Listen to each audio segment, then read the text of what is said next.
Related to that, our America's responsibility in the world, religious persecution. What would you do in your administration to end or put pressure on the Chinese and in Iraq and all the other places, so-called allies of ours that will not allow religious freedom, whether it's Christian or any other faith? The President of the United States' greatest asset is the bully pulpit. The President of the United States, and I go back again to Ronald Reagan, he went to the Berlin Wall and said, take down this wall. Called them an evil empire. Many said, don't antagonize the Russians. Don't cause a confrontation with the Soviet Union. He stood for what he believed, and he said what he believed, and he said that to those people who were then captive nations, the day will come when you will know freedom and democracy and the fundamental rights of man. Our Judeo-Christian principles dictate that we do what we can to help people who are oppressed throughout the world. And I'd like to tell you that I still think that even in the worst places in the world today, in the darkest corners, little countries like Belarus, they still harbor this hope and dream someday to be like us and have freedom and democracy. And we have our flaws, and we have our failings, and we talk about them all the time, and we should. But we remain, my friends, the most unusual experiment in history, and I'm privileged to spend every day of my life in it. I know what it's like to be without it.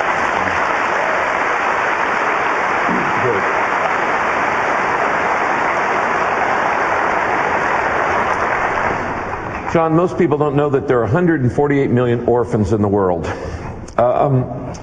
growing up without parents.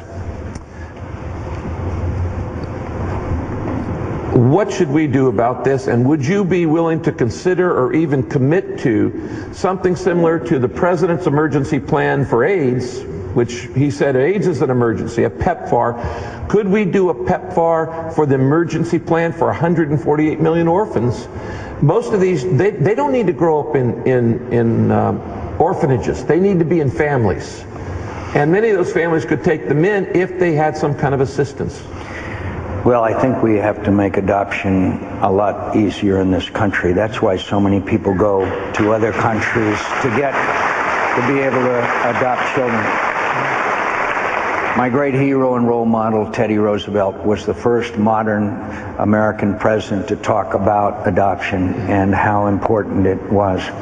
And I promise you this is my last story. 17 years ago, Cindy was in Dhaka, Bangladesh. She went to Mother Teresa's orphanage. The nuns brought her 2 little babies who were not going to live. Cindy came home. I met her at the airplane. She showed me this 5-week-old baby and said, meet your new daughter. She's 17, and our life is blessed. And that's what adoption is all about.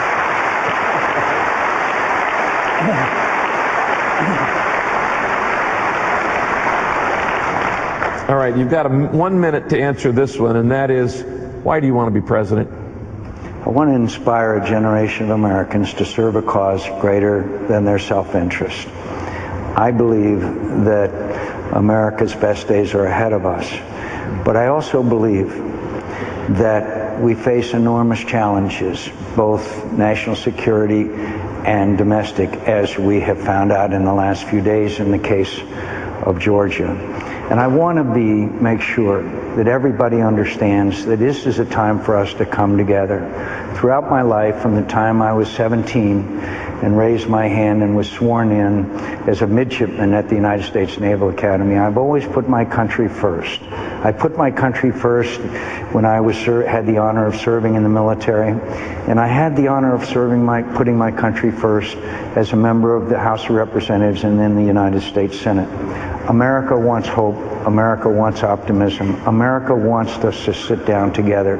I have a record of reaching across the aisle and working with the other party, and I want to do that. And I believe, as I said, that Americans feel it's time for us to put our country first. And we may disagree on a specific issue, and I won't reveal them now.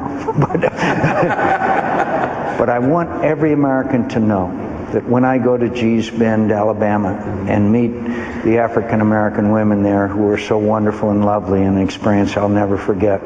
And when I go to places where I know they probably won't vote for me, I know that my job is to tell them that I'll be the president of every American, and I'll always put my country first.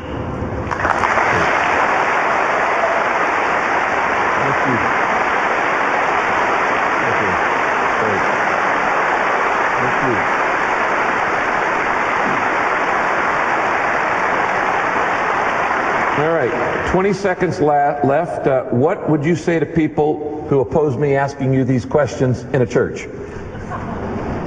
I say to them that I'd like to be in every venue in America. This is a very important election. Our nation was founded on Judeo-Christian values and principles. I'm happy to be here in a church. I'm happy to be here in a place that with your programs such as peace, such as your help throughout the world, such as your outreach to so many thousands of Americans, I'm honored to be here. And Would you stand and welcome Senator John McCain.